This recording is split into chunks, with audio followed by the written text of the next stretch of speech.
खासकर आजकल टीबी का सर्दिया इलाज होता है और टीबी का यदि पता चल जाए और उसका सही ढंग से इलाज किया जाए तो वो पूर्णतः बच्चा स्वस्थ हो जाएगा और उसका जो ग्रोथ होगा वो ग्रोथ रेस्ट्रिक्शन इलाज सही समय पर नहीं किया गया या उसमें लेट किया गया तो उसका जो ग्रोथ होता है और डेवलपमेंटल माइलस्टोन होता है उसमें वो बहुत बृहद रूप से इफेक्ट करता है और आगे उसका डेवलपमेंट बहुत ज़्यादा इफेक्टिव होता है। इसलिए बच्चों में और उसके बच्चों में इसका इलाज बहुत जरूरी है और इसके पेरेंट्स को इस बारे में जहाँ में टीबी का कोई लक्षण नहीं है उसका जो कुछ जांच होता है जांच में वो बढ़ा नहीं रहे, बच्चा का लीवर और स्प्लीन का साइज बढ़ा नहीं रहे, उसका एक्सरे वगैरह नॉर्मल रहे, मतलब टीबी का जो टेस्ट और जो लक्षण होता है यदि वैसा नहीं है तो कंटिन्यूअस 3 महीनों तक आइसोनियाज़ाइड दवाई कंटिन्यू करते हैं। 3 महीना के बाद हम लोग उसको जांच भी जो है सो हमारे शरीर के किसी भी पार्ट को अफेक्ट करता है। मोस्टली सबसे प्रोमिनेंट होता है क्योंकि ये रेस्पिरेटरी सिस्टम द्वारा जाता है तो पल्मोनरी ट्यूबरकुलोसिस तो बहुत कॉमन है जिसको कि फेफड़ा का टीबी कहते हैं और इसके अलावा एब्डोमिनल बच्चा में एब्डोमिनल टीबी भी। और आप देख रहे हैं फिटनेस फैक्ट में हम बात करते हैं स्वास्थ्य से जुड़ी समस्याओं के ऊपर, इसके उपचार के ऊपर और स्वास्थ्य से जुड़ी जो भी खबरें होती है इसके ऊपर। ऐसे में हमने लगातार कई डॉक्टरों से बातचीत की है अलग अलग विषयों पर। इसी सिलसिले में आज हम बात करने वाले हैं बच्चों में होने वाली टीबी के ऊपर। बातचीत करने के लिए हमारे साथ मौजूद है child specialist doctor Vinay Kumar ji. सबसे पहले सर स्वागत है आपका हमारे। बहुत बहुत धन्यवाद सर, थोड़ा सा अपना इंट्रोडक्शन दे दीजिए। मेरा नाम डॉक्टर विनय कुमार है और मैंने अपना BBS की पढ़ाई PMCS से की थी। उसके बाद कुछ दिन मैं एम्स पटना में था। अभी मेरा क्लिनिक राजा बाजार में पाल मार्केट में है 65 नंबर पिलर के सामने में, जिसमें हम डिफरेंट तरह के बच्चों का जो भी बीमारी होता है उसका इलाज करते हैं और पटना में मेरा अस्पताल भी है जहाँ भी हम अपने बच्चों का इलाज करते हैं बीमार बच्चों। सर, पहला सवाल यही रहेगा कि बच्चों में होने वाले टीबी को लेकर लोग जानना भी चाहते हैं और इन्फॉर्मेशन की कमी भी है, क्या है सर ये आप बहुत अच्छा टॉपिक चूज किए हैं क्योंकि टीबी ऐसा चीज है तो अवेयरनेस जिसमें कि बहुत कम लोगों में है। खासकर आजकल टीबी का सर्दिया इलाज होता है और टीबी का यदि पता चल जाए और उसका सही ढंग से इलाज किया जाए तो वो पूर्णतः बच्चा स्वस्थ हो जाएगा और उसका जो ग्रोथ होगा वो ग्रोथ रेस्ट्रिक्शन नहीं होती।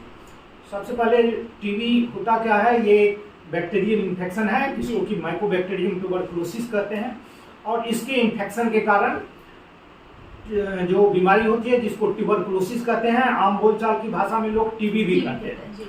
और ये मेनली जो होता है ये खांसने और छींकने के कारण जो इन्वायरमेंट में बैक्टीरिया आ जाता है और वो बैक्टीरिया यदि आप सांस के द्वारा आपके बॉडी में चली गई तो मेनली इसलिए पल्मोनरी ट्यूबरकुलोसिस होता है।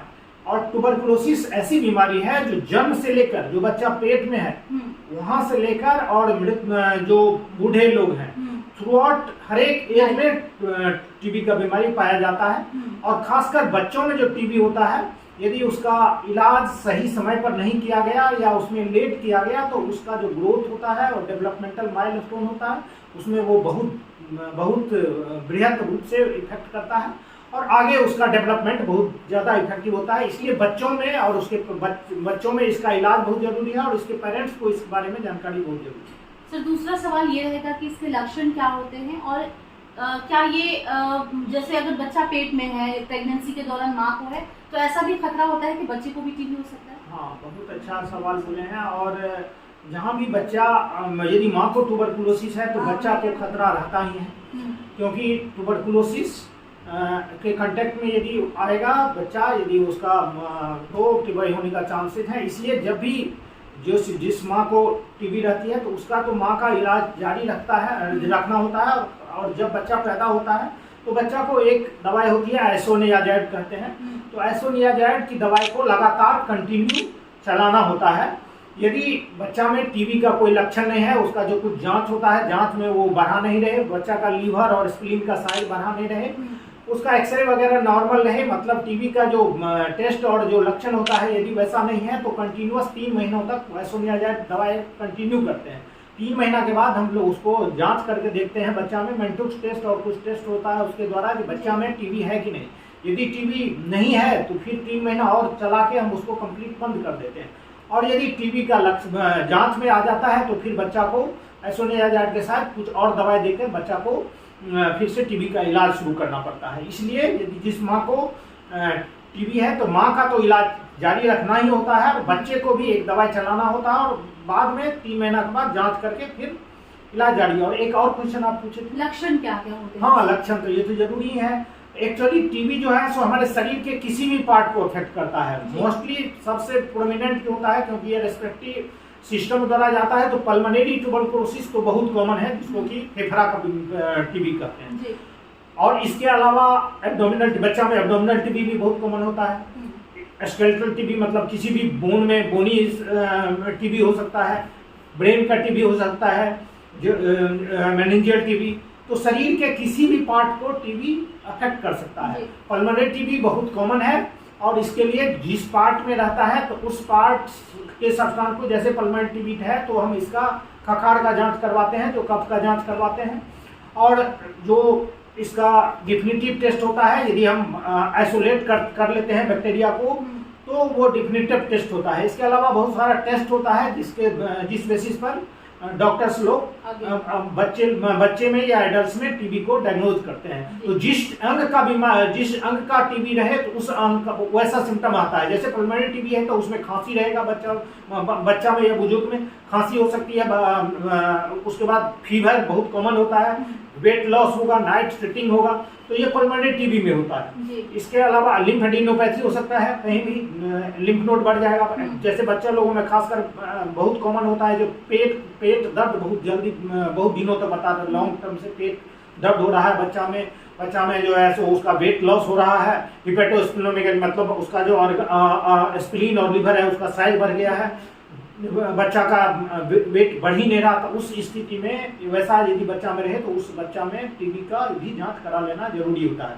तो एब्डोमिनल टीबी में पेट दर्द होगा, उसको डायरिया हो सकती है, उसका वेट लॉस हो गया, फीवर आ जाएगा, वेट लॉस, तो इस तरह का सिम्टम एब्डोमिनल टीबी में होता है। इसी तरह से यदि मेनिंजियल टीबी हुआ तो मेनिंजाइटिस का लक्षण आने लगा, बच्चा बेहोश हो सकता है, बच्चा में सीवियर आ सकता है, इंट्राक्रैनियल टेंशन बढ़ सकता है। तो डिफरेंट ऑर्गन के टीबी में डिफरेंट तरह के लक्षण देखने को मिलता है। सर एक सवाल ये भी टीबी को लेकर अभी भी लोगों के बीच ये है कि टीबी कभी खत्म नहीं होता। जिस मरीज को टीबी हो जाता है वो लॉन्ग टर्म तक उसका दवा चलता है, वो कभी ठीक नहीं हो सकता। पहला सवाल। दूसरा ये है सर कि क्या बच्चों में, जिन बच्चों को बचपन में या फिर 2-3 साल तक डायग्नोज किया जाता है कि उनको टीबी है, तो बड़े होते हैं तो वो खत्म हो सकता है? ये भ्रांति है।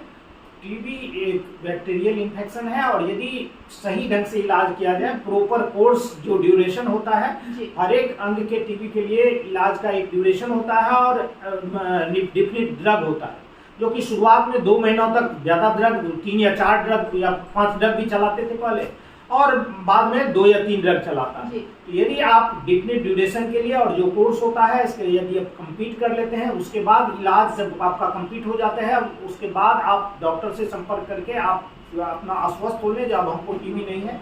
यदि आप प्रॉपर ड्यूरेशन और जो दवाई का आपका पीरियड है और जो दवाई का ड्यूरेशन और साथ ही साथ जब दवाई लेना है, यदि आप उसको सही से फॉलो करते हैं तो फिर कंप्लीटली आपका टीबी ठीक हो जाएगा और फिर से होने का चांस नहीं है। ट्रीटमेंट फेल्योर या रिलैप्स का रेट तब होता है ज़्यादातर जब यदि आप सही ढंग से जो दवाई लिखा गया है, आप यदि दवाई सुबह शाम लेना है, यदि आप नहीं लेते हैं, 3 दिन दवाई छोड़ देते हैं, सप्ताह में 2 दिन लेते हैं, इसके कारण गवर्नमेंट सेटअप में डॉट्स कहते हैं, डायरेक्टली ऑब्जर्व थेरेपी करता है, शॉर्ट टर्म थेरेपी। तो उसमें क्या करता है, जो 1 सप्ताह में 2 बार पेशेंट्स को बुलाया जाता है इसी कारण, और उसमें जो दवाई दिया जाता है कहता है आप दवाई लेकर आइए, और वो देखता है उसमें डॉक्टर्स जो सप्ताह भर में आपको दवाई दिया गया था खाली पेट में खाने का दवाई, और जो वो दवाई खाली है कि नहीं, यदि आप वो लेके आते हैं तो फिर नेक्स्ट वीक का इसी कारण देता है। यदि आप सही ढंग से दवाई खाते नहीं हैं तो फिर से एक तो इलाज सही से नहीं होगा और लंबा इलाज चलेगा, और बाद में चल के वैसा पेशेंट में MDR टीबी जो मल्टी ड्रग रेसिस्टेंट टीबी वो भी डेवलप होने का खतरा रहता है। सर आखिरी सवाल, बच्चों को किस तरीके से टीबी से प्रोटेक्ट करें पेरेंट्स जो हैं? बहुत जरूरी है। बच्चे में इसलिए जरूरी है जो BCG वैक्सीनेशन होता है, जन्म के तुरंत बाद आप वैक्सीनेशन BCG सबको कराना चाहिए। आजकल गवर्नमेंट सेटअप में फ्री में भी मिलता है और या प्राइवेट में भी। तो 3 वैक्सीन जन्म के बाद तुरंत मिलता है, BCG, OPV, हेपेटाइटिस बी।